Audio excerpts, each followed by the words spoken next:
Padre Fábio, eu prefiro não me identificar.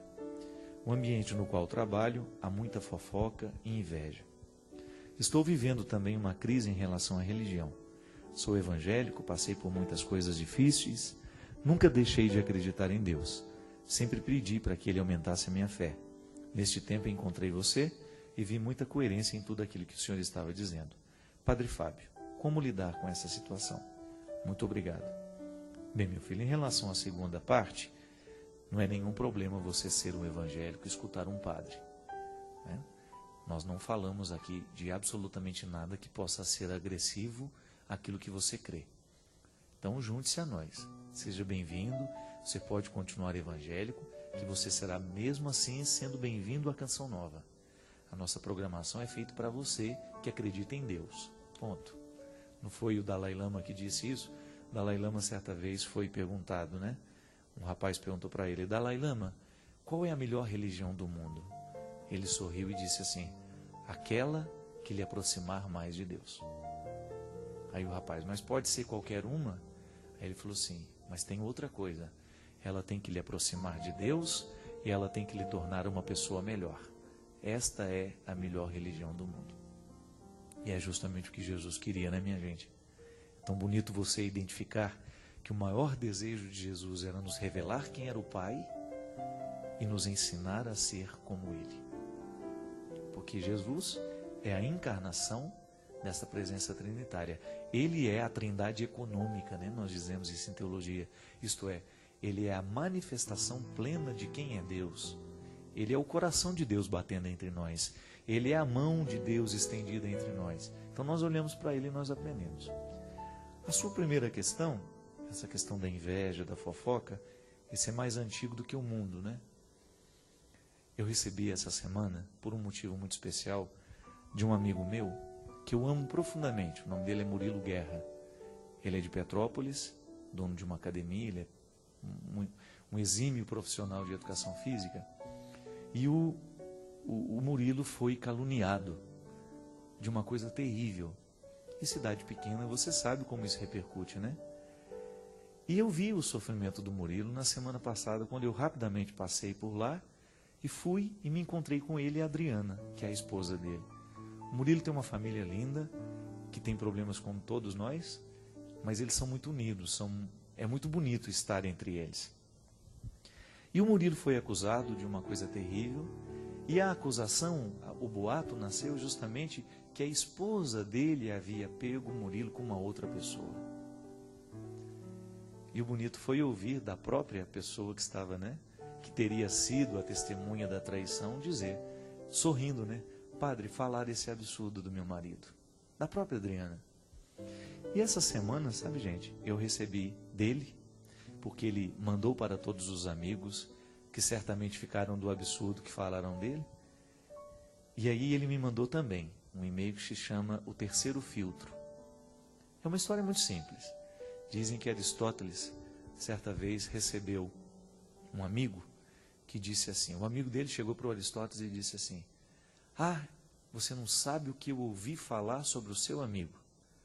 Aí o Aristóteles disse assim, peraí, antes de você me contar, vamos fazer um exercício? Você só vai me contar depois de passar a sua informação a partir de 3 filtros. Tudo bem, o amigo dele disse. Primeiro filtro, o filtro da verdade. Aquilo que você vai falar do meu amigo, você tem certeza que é verdade? E ele disse assim, não, eu não tenho certeza. Aí Aristóteles continuou, então não é certo o que você vai me falar. Ele disse, não, não é certo. Então antes de você me dizer, não sendo certo, eu quero que você me diga, o segundo filtro, é bom o que você vai me dizer? Ele disse, não, não é bom. Tá certo, você não sabe se é verdade, não é uma coisa boa, e mesmo assim você vai me dizer? Mas espera aí, antes de você me dizer, quero que você passe por um terceiro filtro. Tem utilidade para a minha vida o que você vai dizer do meu amigo? Aí o rapaz desconcertado disse, não. Aí Aristóteles, então você vai me desculpar. se não é certo o que você tem a dizer, se não é bom o que você tem a me dizer, e se não tem utilidade nenhuma para mim, por que você acha que eu iria gostar de ouvir? Não é fantástico isso, minha gente? Se não é certo, se não é bom, se não é útil, por que você acha que eu iria querer ouvir isso? Na verdade, toda vez que uma pessoa se encoraja para contar uma fofoca para a gente, ela já está considerando que a gente é qualquer coisa, que a gente aceita qualquer conversinha. O mais bonito, sabe, é que naquela história toda, quando Petrópolis borbulhava com a fofoca e com o absurdo que estavam dizendo do Murilo, o Verusca, um cabeleireiro famoso lá em Petrópolis, foi a pessoa que teve coragem de sair lá do salão dele, entrar na sala do meu amigo e dizer para ele: Murilo, olhando nos olhos, estão dizendo isso, isso e isso de você. E eu não acho justo. Enquanto toda a cidade comentava a boca miúda, né? Ah, você ficou sabendo? Fazendo isso, né? Sem passar pelo terceiro filtro, uma notícia nascida, minha gente, me desculpe, da cabeça certamente de uma pessoa infeliz, frustrada, que não consegue conviver com o sucesso do outro, que não consegue suportar a realização e a felicidade alheia, que geralmente o fofoqueiro é assim. O ciúme, a fofoca, ela só nasce de gente que não é capaz de ser feliz. E porque não é capaz de ser feliz, não suporta a felicidade daquele que é. Verusca, naquele gesto de solidariedade cristão, demonstrando uma hombridade rara nos dias de hoje, quebrou o poder da fofoca. Sabe quando a gente quebra o poder da fofoca? Como ele fez. Dentro do meu salão não se fala absolutamente nada sobre o assunto. É assim que a gente quebra o poder da fofoca. Quando você começa a estabelecer os 3 filtros para poder ouvir o que as pessoas têm a lhe dizer. Seu ouvido não é lixo para você ficar ouvindo qualquer coisa. Seu ouvido não é um território baldio para o outro vir julgar o lixo dele. E fofoca, minha gente, com todo respeito, é lixo. Vira e mexe vem me dizer: ficou sabendo do padre?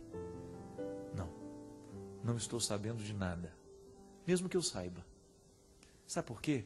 É um jeito que a gente tem de multiplicar a maldade. O Padre Joãozinho deu um exemplo bonito para mim essa semana numa conversa, né? De uma situação que eu tinha vivido, de um mal entendido que havia, e injustamente eu havia sido colocado como se eu tivesse errado na situação, numa diocese, num evento que teve. E aí, eu falei, mas aí depois que consertou, padre, não adiantou. Ele falou assim, depois que a gente estoura o travesseiro de pena, a gente nunca mais reúne as penas que a gente esparramou. É como você subir num alto monte, você pegar um travesseiro de pena e você arrebentá-lo, e o vento leva. Fofoca é isso. Nós nunca mais seremos capazes de reparar os estragos que uma fofoca faz na vida de uma pessoa. Porque depois que o boato esparrama, gente, é igualzinho pluma que você não tem mais condições de recolher. E às vezes nós ferimos a integridade de pessoas que levaram anos e anos e anos com honestidade, com retidão de caráter para construir, e depois uma noticiazinha boba, infeliz, mentirosa, fofoqueira é capaz de julgar essa pessoa na lama. Eu não sei se tem uma coisa que nessa vida possa gerar mais inferno. Eu não sei. É tão triste, minha gente, nós pensarmos que uma palavra torta, descomprometida com a verdade, pode provocar a infelicidade do outro, tirar o sono. É tão triste isso, não é verdade? É tão triste isso. Quando você é acusado, quando a pessoa viu um detalhe da sua vida, ela achou que viu tudo e já saiu dizendo. Ela viu um detalhe da sua história e ela já saiu dizendo para todo mundo que ela te conhece, que ela viu que você fez aquilo. Pelo amor de Deus. Então, para nós, isso para mim, para você, toda vez que nós escutarmos uma história como essa, para paralisa o poder. Não permita que o diabo continue mentindo através da sua boca. Na maioria das fofocas, quem inspira isso no coração de quem vai contar, quem vai inventar a história, não é outra pessoa senão o diabo. E nós legalizamos a presença dele na vida cada vez que nós somos parceiros dele. Eu escuto, passo para frente. Ainda rio, como se eu tivesse absoluta certeza do que eu estou dizendo. Não é verdade, não é bom e não é útil, então eu não quero saber. Me privem. Me privem porque meu ouvido não é lixo. E o pior, sabe o que é? É que às vezes essas pessoas que são vítimas da fofoca nunca mais vão se recuperar na vida. Minha gente, olha o padre Lancelotti.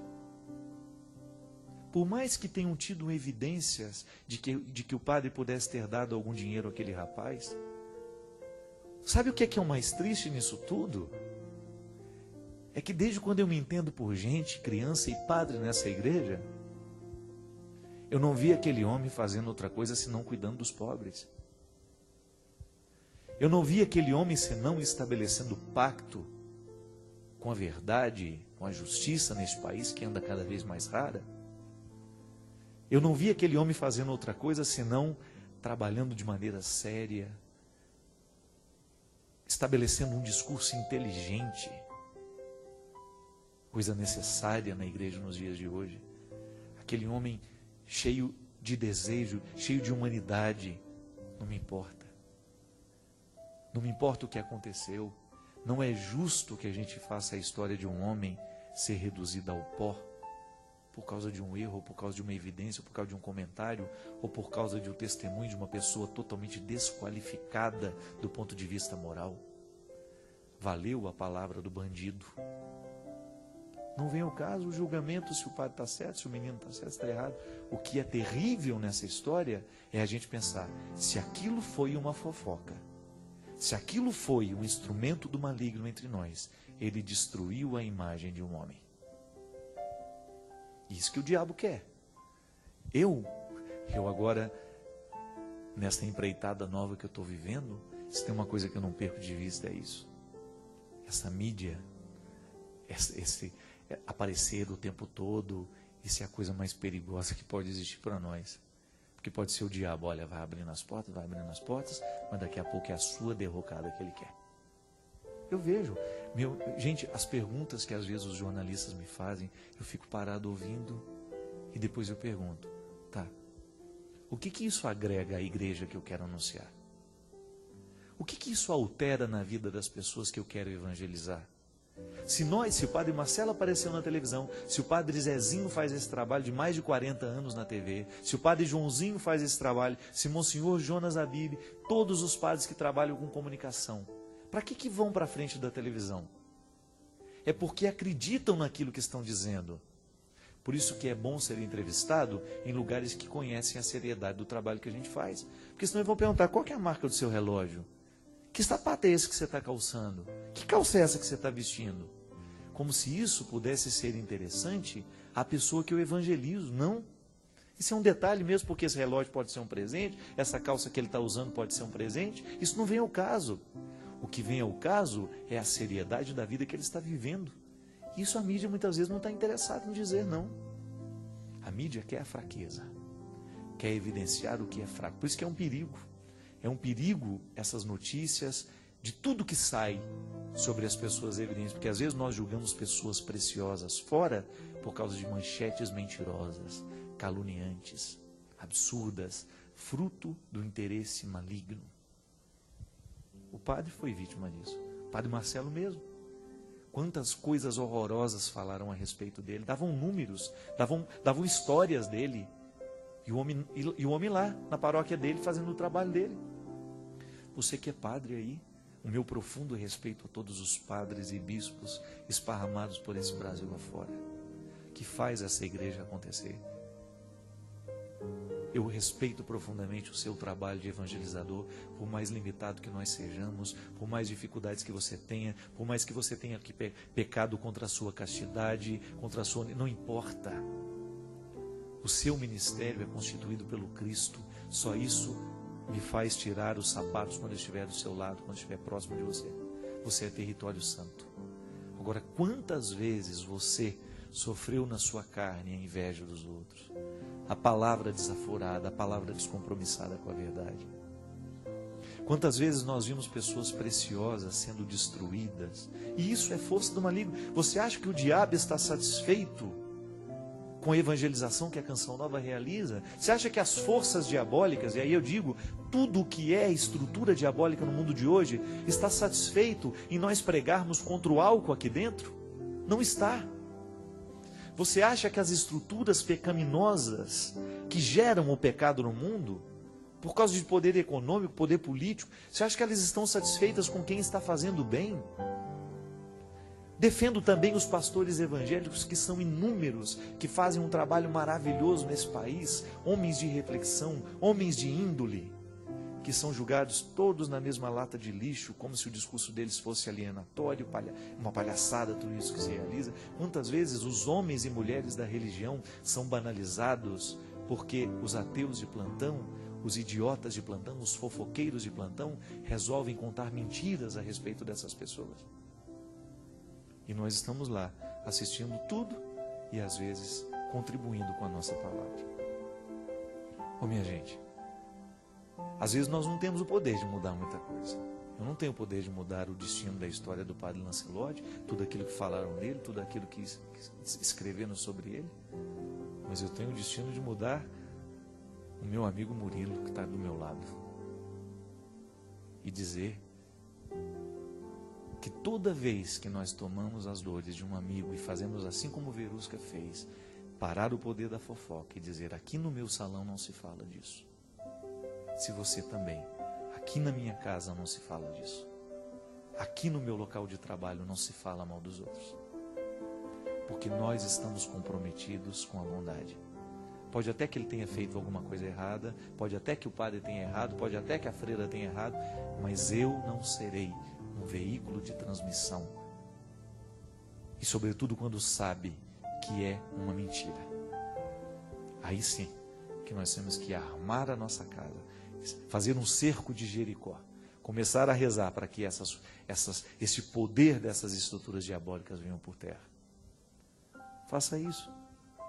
Tenha a oportunidade de amanhã viver os 3 filtros que Aristóteles propôs ao amigo dele. Quando alguém for lhe contar uma fofoca, pergunte: é verdade o que você vai me dizer? É bom o que você vai me contar? É útil para a minha vida? Se depois dos 3 filtros você chegar à conclusão de que não vale a pena ouvir, continue no seu silêncio. Porque às vezes, sobre os outros, a melhor notícia que nós podemos dar é o nosso silêncio respeitoso. Obrigado pelo seu carinho.